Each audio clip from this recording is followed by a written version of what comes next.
Elijah David, bishop of the 12th Apostolic Cemetery Congregation on the 12th of Hill, Texas. Today is June 1, 2013, or it is Sibian 23, 2017. We'll start our third service on this Sabbath day with the song entitled Rescue the Perishing. Rescue the perishing, care for the dying, snatch them in pity from sin and the grave. Weep for the erring one, lift up the fallen, tell them of Yahshua the mighty to save. Rescue the perishing, care for the dying, Yahshua his mercy for, Yahshua will save. Though they are slighting him, still he is waiting, waiting a in the child to receive. Plead with them earnestly, plead with them gently, he will forgive if they only believe. Rescue the perishing, care for the dying, Yahshua is merciful, Yahshua will save. Down in the human heart, crushed by the tempter, feelings are buried that grace can restore. Crushed by a loving heart, waking the kindness, cords that are broken will vibrate once more. Rescue the perishing, care for the dying, Yahshua is merciful, Yahshua will save. Rescue the perishing, duty demands it, strength for the labor the Yah will provide. Back to the narrow way, patiently wend them, the Lord will wander, a Savior has died. Rescue the perishing, care for the dying, Yahshua is merciful, Yahshua will save. United Day, we are going to do the subject, Kingdom of the Heavens, likened unto the 10 virgins. And we're going to read from Letter Symbolic Code number 12 by the B.T. Hardeth. And we're going to also be referring to Matthew 25, where the theme is taken from. And so for openers, we're going to refer to a prayer thought taken from Zechariah chapter 4. It says, And the angel that talked with me came again, and waked me as a man that is wakened out of his sleep, and said unto me, What seest thou? And I said, I have looked, and behold, a candlestick, all of the gold, with a bowl upon the top of it, and his 7 lamps thereon, and 7 pipes unto the 7 lamps, which are upon the top thereof.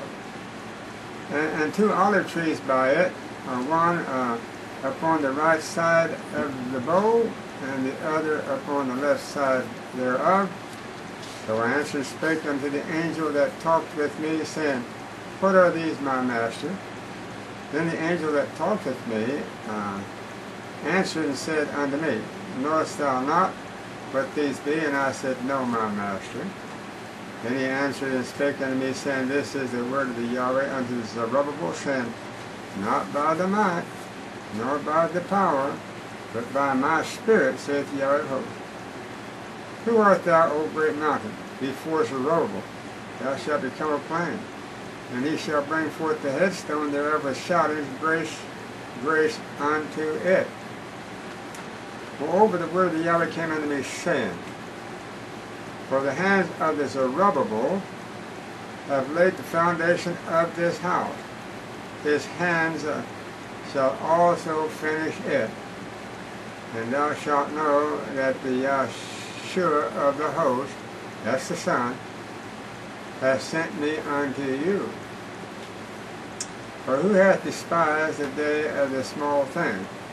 Now keep that in the back of your mind. What I just read about this is the hands of Zerubbabel the governor of Judea, when they came back out of the 70-year Babylonian captivity. Zerubbabel was the governor, and you had Ezra the high priest, and you had Nehemiah as one that he was neither a prophet. He had inspiration, though. He was the cupbearer of the king of Persia, Cyrus. And so Cyrus was raised up as a heathen king to expedite the deliverance of Judah out of the Babylonian captivity, because the time of their 70-year captivity was up, and Yahweh raised up this heathen king Cyrus and Darius to deliver them back into the land of Israel for the fulfillment of the mandate that was allocated for their 70-year captivity. Now it says that the hands of Zerubbabel have laid the foundation of this house. His hands shall also finish it. Now, that foundation was laid, and then they left off for about 15 years of building that temple. They got so much harassment from the local citizens that they started it, but they didn't finish it. And then Haggai and Zechariah in 520 BC was raised up, the two prophets, to prophesy unto the house of Judah at that time, and to tell them that they dwell in their own seated houses, but that the Yahweh's house lies desolate and needs completing. And so with the prophesying of Zechariah and Haggai, they all rose up and completed the building in 5 years. So by 515 BC, the temple was completed. And Zerubbabel was on the scene there to orchestrate the laying of the foundation of that temple when they came out of Babylonian captivity in 535. And he was there to expedite and orchestrate the finishing of that temple in 520 BC. So it's a 15-year lapse there from the starting of the building of the temple until they rose up and finished it. So it actually was a 20-year period from the time that they started rebuilding it, laying the foundation, until they finished it. And Zerubbabel, the governor of Judea, was the one that orchestrated the laying of the foundation, and his hands orchestrated the finishing up of the building of that temple, including the walls around the temple. Now, we're going to have a repeat of that in these last days.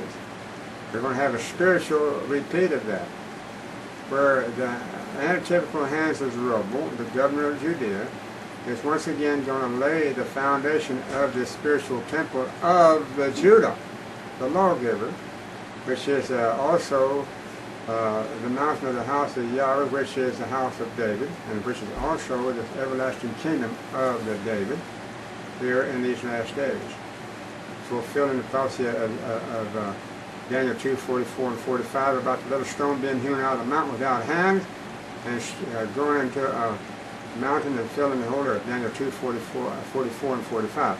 Now that mountain that little stone is hewn out of, that strikes the image on the feet there in Daniel 2, 44 and 45, is the same thing as this mountain that I'm just reading to you about here in Zechariah 4:7. When it asks the question, "Who art thou, O great mountain?"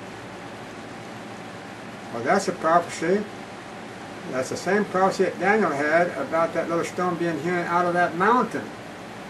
Zechariah and Daniel are talking about the same mountain. That mountain is the apostate house of Israel that Yahweh has raised up. They were first the true house, and then they apostatized. And so Yahweh had to raise up and pull out a nucleus, a little stone, representing the kingdom of Judah, out of the midst of that mountain that represented the 12 tribes of Israel that had gone that apostatized, and today that translates into the Seventh-day Adventist Church being this big mountain. Okay, so it says in Zechariah 4:7, "Who art thou, O great mountain? Before Zerubbabel thou shalt become a plain, and he shall bring forth the headstone thereof with shoutings, grace, grace unto him." So we're going to have a repeat of this and typical Zerubbabel laying the foundation of this spiritual temple of Judah, and he's going to also finish it. So now you can go read about that there in Amos chapter 9. Do that after we finish here Zechariah 4. You can read about that, raising up that tabernacle of David after many generations. And then you can go and read about it in Hosea chapter 3 as well. Okay. So it says in Zechariah 4:8, moreover, the word of Yahweh came unto me, saying, the hands of the Zerubbabel have laid the foundation of this house. His hands shall also finish it. And thou shalt know that the Yahweh of the host has sent me unto you. Now I will tell you one thing. The angel of the seven candlesticks that was in charge of the 11th parabolic hour, which was entitled Mount Zion at the 11th hour in the Kermit, Texas, that occupied that position for 33 years from 1970 to 2003, that angel of the candlesticks there, he was the one that first said that he was this Zerubbabel that laid the foundation when he restored the sanctuary in 1970. And then he said he also is going to finish that sanctuary. Well, that may be true. He may have laid the foundation. I will say one thing. It would take somebody that has inspiration to know how to spiritually build that temple in the last days, and he had the blueprint for it. So he did raise up the true blueprint of the spiritual sanctuary in our day, this Brother Stephen Johnson, a.k.a. Esau. And so what I'm saying is that he claims to be this Zerubbabel, and he claims to teach, and he did teach, that he was this hands that laid the foundation. First he taught his Ellen G. White. Now he finally came down to the place where he said, well, this is actually me. And he started laying that foundation in 1970. And so he says that he's going to be around to finish it. Well, okay, that remains to be seen, of course, naturally. Like I said, let's go on now with Zechariah 4:10. For who hath despised the day of the small thing? For they shall rejoice and shall see the plummet in the hand of the Zerubbabel, that those seven, they are the eyes of the Yahweh, which run to and fro through the whole earth. Now, these eyes of the Yahweh, these seven eyes, are additionally mentioned there in Zechariah chapter 3, verse 9. It says, for behold, the stone that I have laid before Joshua, upon one stone shall be seven eyes. Behold, I will engrave the gravings thereof, saith the Yahweh of the host. And I will remove the iniquity of that land in one day. And then you can also read about these seven eyes over in Revelation chapter 5. We talk about that there also. And it says maybe there, starting at verse 5, and one of the elders said unto me, weep not, behold, the Lion of the tribe of Judah, the root of David, hath prevailed to open the book and to loose the seven seals thereof. And I beheld, and lo, in the midst of the throne and of the four beasts, and in the midst of the elders stood a lamb as it had been slain, having 7 horns and 7 eyes. Okay, which are the 7 spirits of the Yahweh sent forth into all the earth. Now we have 3 witnesses here. Zechariah 3:9. We have Zechariah 4, verse 10. And now we have Revelation 5. Verse 6, talking about these 7 spirits of Yahweh, which are the 7 eyes that the Yeshua had, and that the Zechariah, Joshua the son of Joseph, and Zechariah also had those 7 spirits and those 7 eyes. Now, folks, this is deep, this is strong meat, but only those that have been keeping pace with present truth can only understand it, and we understand that, but we have to deliver it, folks. So it says, Zechariah 4:11. Then answered I, and said unto him, what are these 2 olive trees upon the right side of the candlestick, and upon the left side thereof? And I answered again and said unto him, what be these 2 olive branches, which through the 2 golden pipes empty the golden oil out of themselves? And he answered me and said, knowest thou not what these be? And I said, no, my master. Then said he, these are the 2 anointed ones that stand by the Yahweh of the whole earth. Now I'm going to leave off there with that, but my next sermon I hope to preach on this subject of the 2 anointed ones, because they're also brought out in Revelation chapter 11. as the two witnesses that lie in the street of that city for 3.5 years. Their dead bodies lying upon the street of the city. So we're going to now go to our regular theme, and that is the kingdom of heaven likened unto 10 virgins. I hope you enjoyed the prayer thought. We will make that our next subject, hopefully, Zechariah 4 and Revelation 11, because they both complement each other in fulfilling a latter-day prophecy for the kingdom of heaven. Now we're going to take a break and have our prayer to begin our main sermon. Hello everyone, once again this is Elijah David. We're going to now follow through on our sermon, The Kingdom of the Heaven Likened unto the 10 Virgins.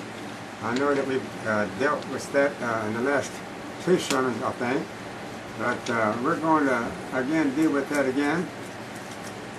And I hope we whetted your appetite with our prayer thought for this, what we just brought to you about the 2 anointed ones, being the 2 olive trees and the 2 witnesses. The 2 olive trees and the 2 candlesticks in Zechariah 4.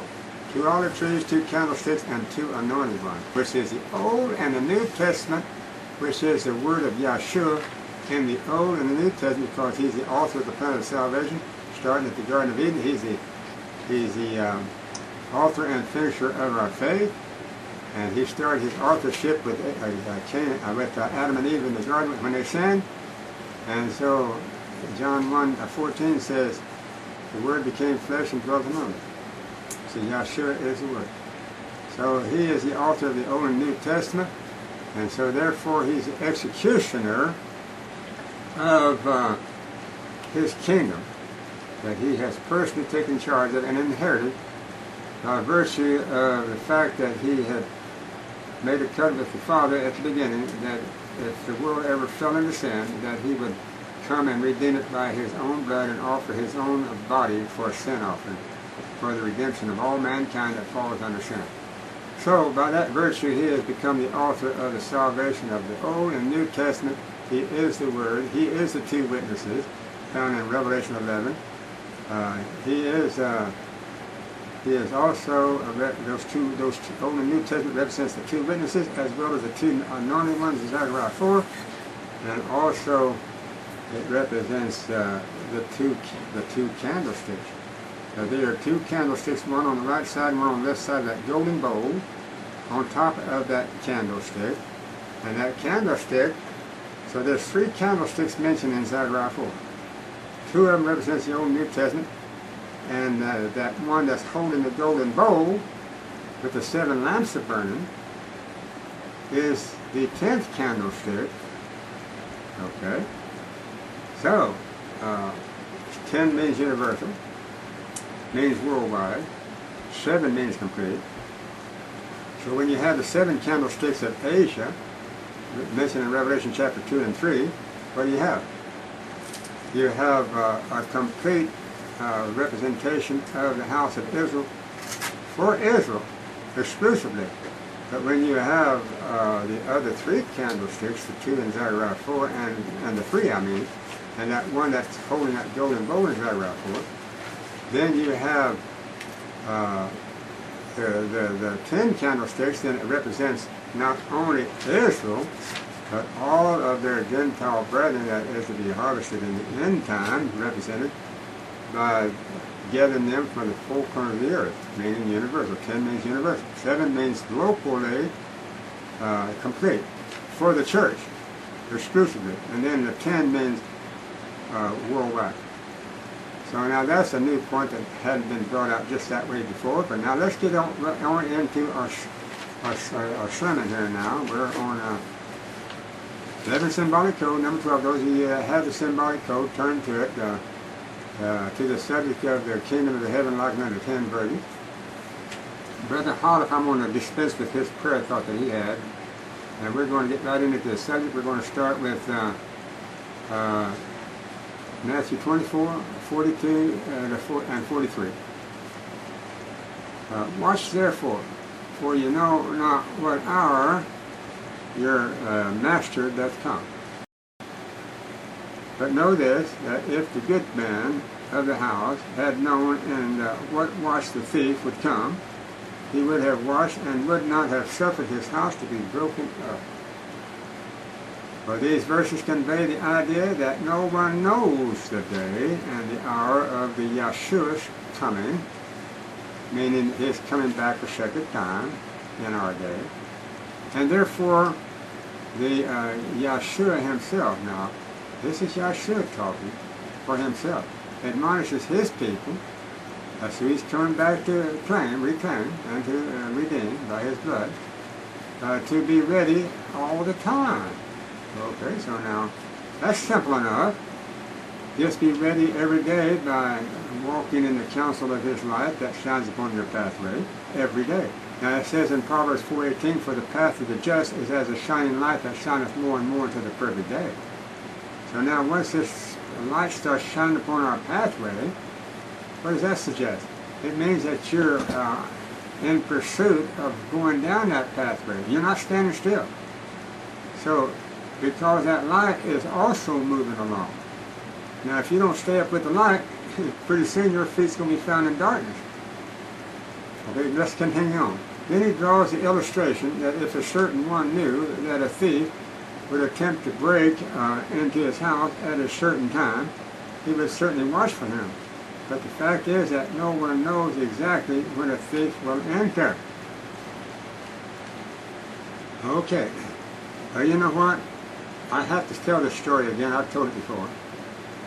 Down in Kindom, Texas, we have a strange scenario there with Prophet Vertus Johnson. He was a very stickler, and whenever he left his house, to lock it. He always locked up his house real good. But he got lax one time, and he had hired the neighbor across the street to be his helper of things around his property. He mowed his grass for him, and he helped him get up on the roof and fix his roof, and whatever he needed this young man for, he just called on him, and the young man gladly came over there. And so Vertus actually worked him quite a bit. And so this young man, he just looked like he was maybe a part of the family anymore, because he was always seeming to be around there. Well, one day, Vertus Johnson left his house unlocked, and he went to town and came back pretty quick. Him and his wife, they left the house. And they came back and they found this young man in their house. And they asked, well, what are you doing here? He said, well, I was looking for food. I was hungry. Well, could you come over here when we're here and ask for food? Well, so Vertus Johnson said, I'll tell you what, I want you to get out of here and get off this property, and I don't want you to ever come back. Well, I don't trust you. Okay. So, one day was needing her lawn mowed, and she remembered this young man left on her $20 that she had loaned him, over and above what she'd been paying. And so she needed a lawn mowing, so she went over there and took it on herself to go over and ask him to come and mow her grass and for that $20 that she had loaned him. So he gladly came back over. Vertus Johnson came in and he said, what are you doing here? I thought I told you to stay off this property. He said, well, your wife invited me back. She hired me to come over here and mow your grass. So he said, oh, all right. So he gave in. Next thing you know, that young man is back over there again. Every day. All of a sudden, he's back in their good graces again. Well, Vertus Johnson, whenever he had that problem with that lawsuit on his property, and we had to go through the court procedure to retrieve it and to get it secured back again, he didn't trust his money in the bank anymore. So they had a little bit of money left in their bank account that was left in his mother-in-law's account. And so he went down one day, but his wife said, well, we're going to have to go buy a vault We're going to have to put it in our closet in our house, and we're going to have to have that put our money in when we take it out of the bank. So they go check out several $1,000s out of the bank, and they bring it home and put it in that vault. And then they had two other secret places in the house where they hid money, and supposedly nobody but them knew about it. Well, one day, on a new moon Sabbath, as a little thief across the street was watching all the movements of the Johnsons, he noticed that the Johnsons had left at 2 o'clock to go to their 2 o'clock service. And so he waited till they were gone, and they didn't lock the door, so he went over there. And there he started going through the house again. He had already chased the joint about these money hangouts where they had. And so he went in there, and he lifted about $6,000 out of the vault. And he left. Well, the Johnsons left their vault unlocked. They left the house unlocked. And so they didn't even know that the money was gone. And so one day I went over to borrow some money from the Johnsons to buy some watermelon. And Norma said, well, yeah, I can let you have a little bit of money. So she went back there, and she said, you just stay up here, I got to go back there and get it. So she went back there, and all of a sudden she came back, her face was white. She said, Vorlus, we've been robbed. Somebody has come in and taken all of our money out of the vault, and one of the hiding places where we had our money, and they missed one place. And so she brought me a little bit of money that I wanted from my watermelon. She said, now I have to have this money back. This is all the money we got left. What is in that last hiding place? The thief had come in and got their money. Well, I went to, one Sunday morning, I went up to Johnson's house to deliver them some watermelon. And the neighbor across the street wanted to talk to me. He said, I know who got their money. He said it was that man that they hired to mow their grass. He said he went and bought that pickup right there for his mother that you see right there with that money. Oh, man. So he said, I know where he's at today. So I went and told Brother Johnson, I said, hey, he knows where that thief is at, your neighbor there. Let's go get him. So anyway, the rest is history. I don't want to go into the rest of it. But I'm just telling you that the thief was watching, and he came in at an hour that Brother Johnson was not expecting, and that was at the 2 o'clock hour, at the sacred hour of the afternoon, and on a holy day, the new moon. That's the hour that he was watching for, because he knew that brothers would leave at that time every holy day, at that very hour. So I guess that's a long story to have to tell about this point, is where it says, watch ye therefore, for in such an hour as you think not the thief cometh. For he says, then he drew an illustration that if a certain one knew that a thief would attempt to break into his house at a certain time, he would certainly watch for him. But the fact is that no one knows exactly when a thief will enter. No, the Johnsons had no clue that their house is being watched by this thief, and that what the thief would do. They had not a clue. So it says Matthew 24, 44, 45. But I dare say that if Brother Johnson had stayed in the habit of locking his house, and on top of that locking his vault, it would have made it doubly hard for that thief to have gotten his money. Okay, let's go on. Matthew 24, 44, and 45. Therefore be ye also ready, for in such an hour as you think not, the Son of Man cometh.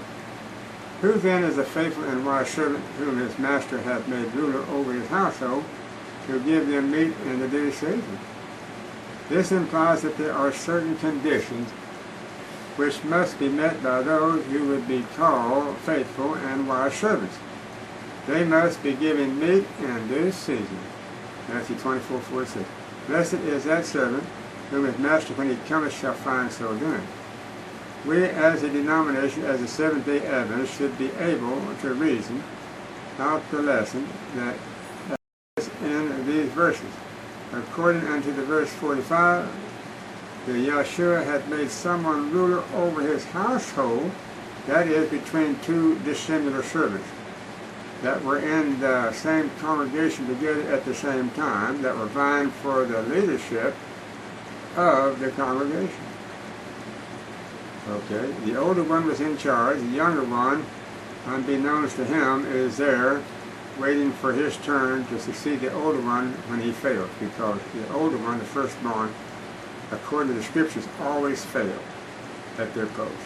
It's always the born again, the second-born, that's born again of the Spirit, that succeeds the firstborn that is never born again of the Spirit, but only of the flesh. Who would that be in the Elohim's congregation in the denomination?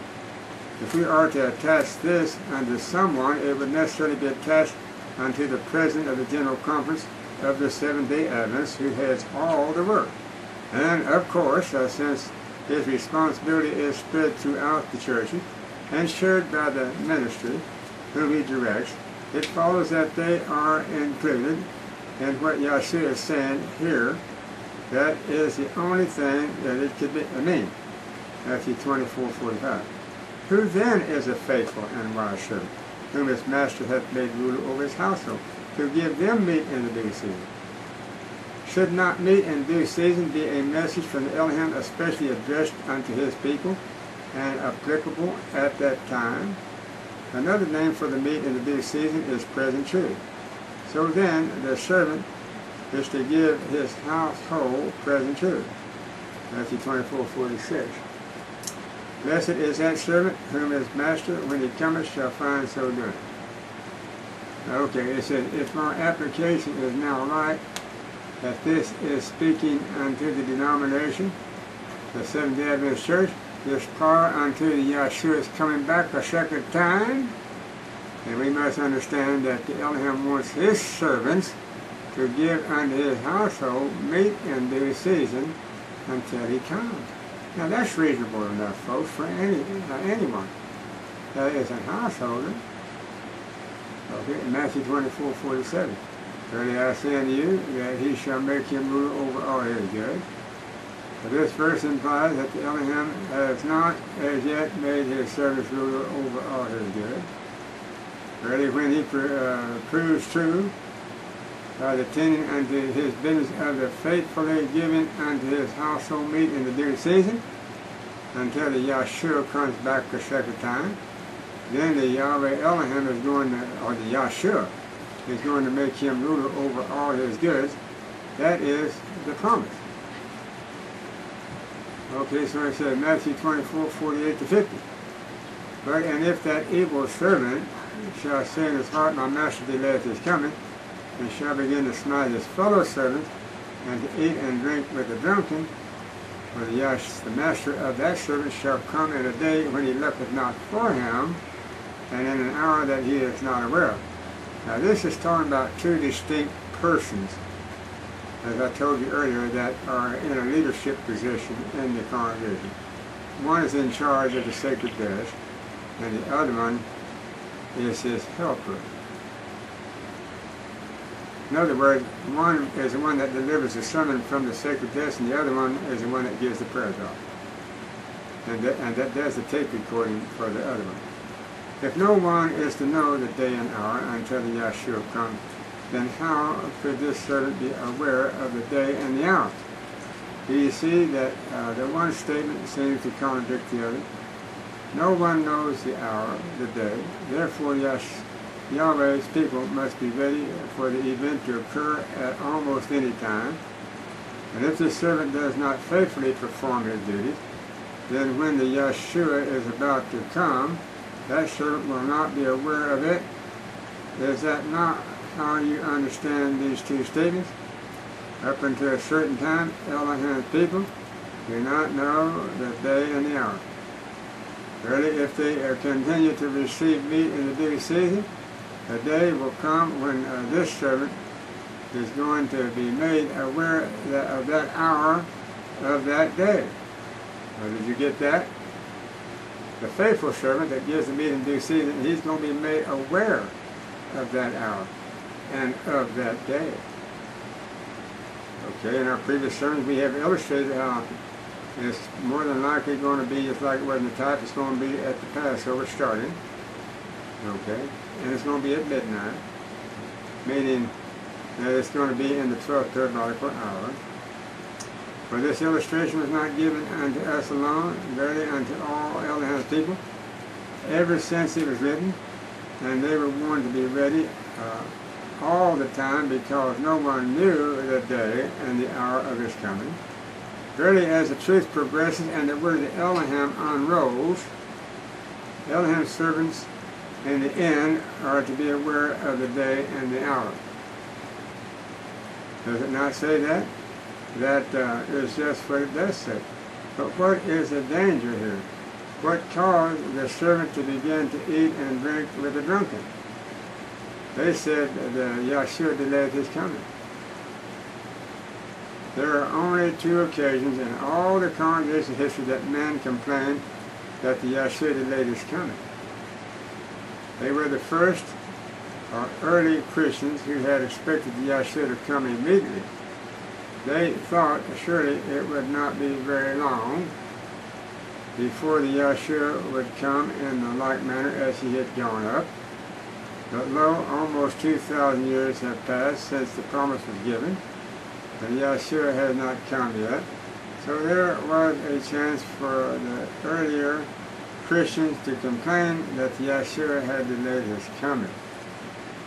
But we are not dealing with the disappointment. At the commencement of the apostolic congregation 2,000 years ago.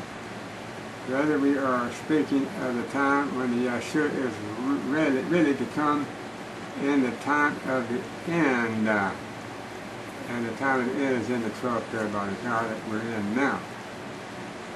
You know that there was a people on this end of the church's history who also expected the Yahshua to come long before now. I suppose you would say they were the Millerites. Really, under this I cannot agree, because there was no delay for them, for they had set the date for the Yahshua's coming, and the outcome for them was not a delay, but a bitter disappointment. For the Seventh-day Adventists, though, since 1844, are with the believing that in their lifetime, in their generation, that the Yahshua would come and take them to heaven. You that have been Seventh-day Adventists for a long time, or even for a short time, know that it was their expectation. Instead, however, many of them are in their graves today. In the early days, our congregations used to have a sign hanging inside reading, thus, for the gospel preached unto all the world in this generation. Those signs have long since been taken down. 100 years ago, everybody who knew Adventists knew what were our expectations. Verily, it is not the case today. I can also recall that after I became a Seventh-day Adventist, I heard the brethren say that the Yahshua will come almost momentarily. Verily, the Yahshua has not come yet. They erroneously concluded that the Yahshua would come in a few years, but it was unto their detriment, for when the time passed, they became careless. We see then that according to our early expectations as Adventists, the Yahshua apparently has delayed his coming. And insomuch as no other people in all the Christian world ever expected Yahshua to come as the Adventists did, then this lesson is applicable only unto us. And lo and behold, Vidyalda followed right in their footsteps, predicting the Yahshua's second coming. He predicted that it would take place in 1950, that 144,000 would be gathered to the Lamb, and that they'd be gathered with him in the rod. And lo and behold, it didn't happen, and he died a disappointed man, 55. And then Ben Roden picked up the theme that Yahshua had indeed come back, and that he was this antitypical Adam, second Adam, representing the man on the white horse. So he actually went as far as to think that he was at least the representation of the Messiah directly. But actually he believed that he was the Messiah in the flesh. Moreover, and then Brother Johnson picks up that theme and prophesied the coming of the Messiah in 1974. And then he prophesied the coming of the Messiah in 1980. And then finally, he decided to just give up, and finally he made one more prophecy in 2002. He said he'd come at the Passover. And he came invisibly at the Passover, but they knew it not. And so he come and took them all away, and they knew it not also. So that's what happened to the tail end of the Adventist movement. The last prophet in charge of the candlestick made the last prophecy on the last day, 2002, and it failed. So where are we at today? Elijah David going to repeat that same mistake? No, I'm not going to do that. I'm going to teach you the signs to look for, and when those signs develop, I'm going to let you know that it's even at the door. But I'm not going to make no yearly predictions at this time. The year that it happens, as I read to you earlier, Vital said it will be shown to this servant, the day and the hour. It will be shown to him when it comes time for him to know. So that's good enough for me. Moreover, when at first Elohim's people expected the Yahshua to come soon, they all seemed to conform unto the diet regulations which were given unto the congregation to keep them apart from the world. Verily, when the Elohim's people thought that the Yahshua had delayed his coming, what did they do? Well, the majority laid aside their Adventist habits of eating and living. They seem not to have understood that their prescribed mode of the living as Elohim had enjoined upon them was not limited until a certain time. Verily, it was to be binding upon them until the Yahshua comes. What will the Yahshua do about those who became careless because they thought that the Yahshua delayed his coming? Let us read. Matthew 24:48-51. But, and if that evil servant shall say in his heart, my master delayed his coming, and shall begin to smite his fellow servants, and to eat and drink with the drunken, the master of that servant shall come in a day when he looketh not for him, and in an hour that he is not aware of, and shall cut him asunder and appoint him his portion with the hypocrites. There shall be weeping and gnashing of teeth. And I actually heard the angel of the seventh candlestick from the pulpit at the end of his ministry, as it was winding down in 2002. I actually heard him say out of his mouth at the end of one of his sermons, there shall be weeping and gnashing of teeth. He said it 3 times, stepped down, and that's the last time I ever heard him speak from this pulpit. After that, he was terribly curtailed by an accident he had, falling and breaking his hip, and he wasn't able to get back in the pulpit anymore. What a terrible disappointment it will be unto that people that for a time waited for the Yahshua's coming, once lined up with his program and then departed from it. Unto these Yahshua comes when they are not expecting him. Matthew 25:1. Then shall the kingdom of the heaven be likened unto 10 virgins. Now here we are, finally getting into our 10 virgins, which took their lamps and went forth to meet the bridegroom. For this verse begins with the word then, indicating that it takes place at the time that the Yahshua comes as spoken of in the preceding verse.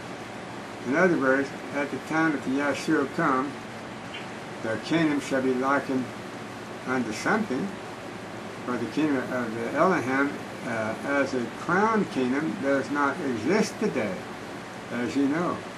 Then what is meant here by the kingdom? It is referring unto the people that are candidates for the citizenship in that kingdom, who are the subjects for the kingdom of Elohim. If they are not the church, then the people comprising the church of the Elohim shall be likened unto 10 virgins. Matthew 25:2-5. And 5 of them were wise, and 5 were foolish. They that were foolish took their lamps, and took no oil with them. But the wise took oil in the vessels with their lamps. While the bridegroom tarried, they all slumbered and slept. When this happened, the congregation is likened unto the 10 virgins.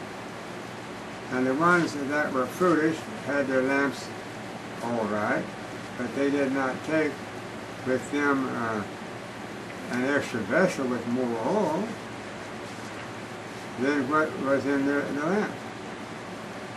They therefore had no extra reserve of the oil. Well, how could they if they don't have an extra vessel? Only the 5 wise had an extra vessel. What does oil stand for when using a lamp? It gives light, which illuminates your way, does it not? Okay, in the spiritual realm, it is the understanding of the prophecies of the Bible that alone causes you to know where you are going.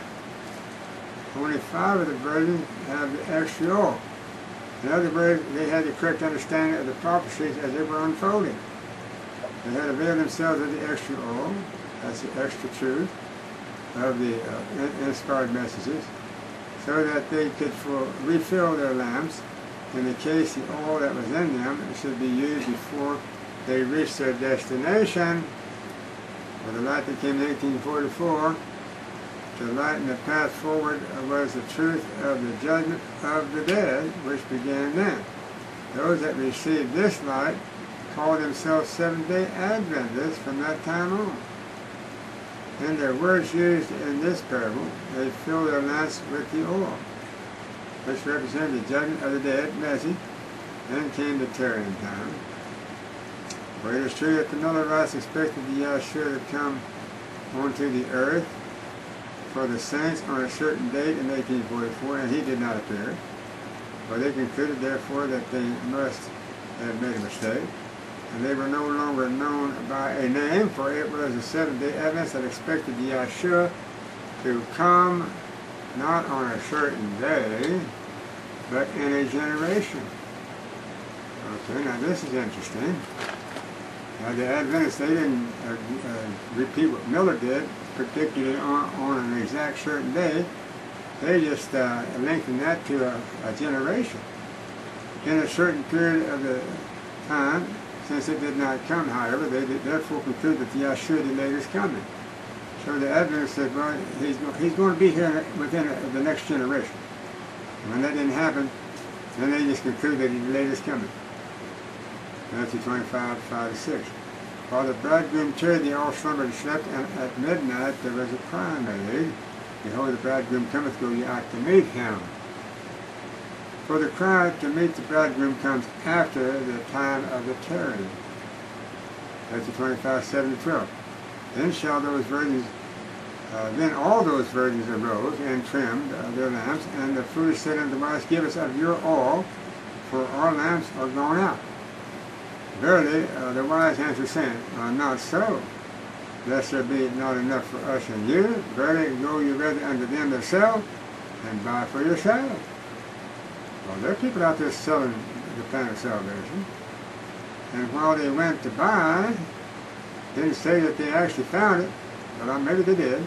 But the bridegroom came, and they that were ready went in with him unto the marriage.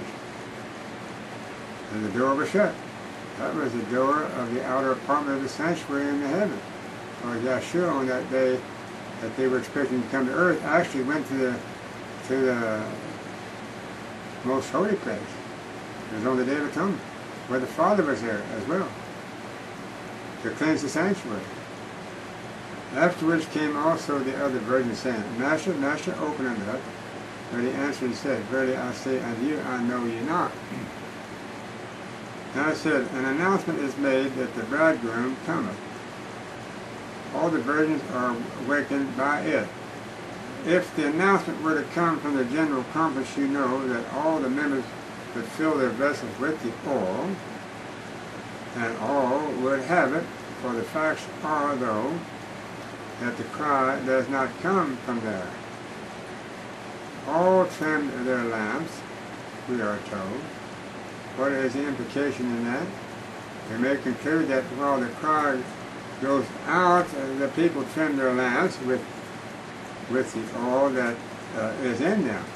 In other words, they begin to apply their message unto the change in the circumstances of the events. Verily, what happens, the lamp goes out. This indicates, or that indicates that what we had expected to happen does not happen. Instead, something else takes place. So that's what constitutes the lights going out. What you expected to happen didn't happen because you didn't understand it according to expression, and so therefore the light went out. For the Seventh-day Adventists are expecting the war of the Armageddon to take place next. When they see something different come instead, they will become confused. They will then realize that the oil in their lamps, the judgment of the dead message, is over. Is not sufficient to guide them through this situation. Then they will long for the extra oil, additional life, the message of the judgment for the living, which had previously been available unto them, but they had failed to obtain it. Thus, feeling their urgent need of it, they will demand it from those who have it. Really, it will be too late. By the time they arrive at the bridegroom's chamber, they find that he has already entered and closed the door. For they knock, they plead, thinking he will surely open the door and welcome them inside. Well, how can it? Because inside that door is a sanctuary, where only the high priest can go into.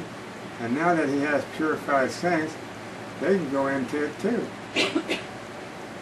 But instead, what do they hear him say? Verily I say unto you, I know you not. And the door remains shut. Probation has closed for them. Let us now identify the different personalities brought in. Here is the bridegroom, but where is the bride? And who are the virgins? The cry was, behold, the bridegroom cometh. This cry was not to be unto the bride, but unto the virgin. For the virgins can only represent the guest. Who is the bride? Let us turn to Revelation 21 for the help in identifying who is the bride. Now we know that V.T. Hollis goes ahead and quotes Revelation 21, 9 to 10. Let's go ahead and quote it. And there came unto me one of the seven angels which had the seven vials full of the seven last plagues, and talked with me, saying, Come hither, I will show thee the bride, the Lamb's wife. And he carried me away in the spirit unto a great and high mountain, and he showed me that great city, the holy Jerusalem, descending out of heaven from the Elohim. We've done this before. V.T. Hollis goes in and he tells about who the bride is. And so I'm going to put the correct phraseology and interpretation to it after I read what he says. For the Lamb's wife is the city. Well, first place, a city has no life in it of its own. The citizens that live in the city, yes, is the only life in the city. But the city made out of hard matter has no life for it breathes and so forth. How can a city be the Lamb's wife? John saw the foundation and the walls and the buildings of the holy city. That's what I'm talking about. He saw it. It was a literal building. How could that be the Lamb's wife? In other words, the purified saints inside that city is his wife. He did not, well actually it's not, it's the first fruits of 144,000. But he did not see people. He called the city the Lamb's wife. If the city, in other words, John didn't see people, but he knew that you would have to have people in it if the holy city is representing the Lamb's wife. If the city is the Lamb's wife, and if the virgins are the ones who are to meet the bridegroom, then who is the bride? Okay. Well, the virgins are the bride. They're without God. They prepared themselves for the wedding feast. That's when you go to the wedding feast. The kingdom must be the bride. Okay. So the kingdom is the same thing as the city. That's the everlasting kingdom of David. Especially with Yahshua sitting upon the throne of David, and this is exactly where he'd bring his bride to, the 144,000. And that's where they come. Sit down with Yahshua in the throne of David here upon earth, Luke 1:32. For the people of the Elohim's congregation are the guests and are represented by the virgins. For the same thing is true in this parable. As we find the parable of a king going in to examine the guests for the marriage, one of whom he found without the wedding garment on, those whom he examines are the guests. To summarize then, the people are the guests, their kingdom is the bride, and this is the everlasting kingdom of David, is the bride, with the 144,000, and Yahshua is the groom. Moreover, in the parable we are studying today, did Yahshua come onto the earth where the 10 virgins were? Yes, he did. For he came where both the unworthy and the worthy virgins were. If he came to earth and had a door of his own to shut or open, that would indicate that he had a place of his own. Then he will come unto his kingdom. Well, that he did. He had a place. He came to Gilead Center, 2002, at the Passover.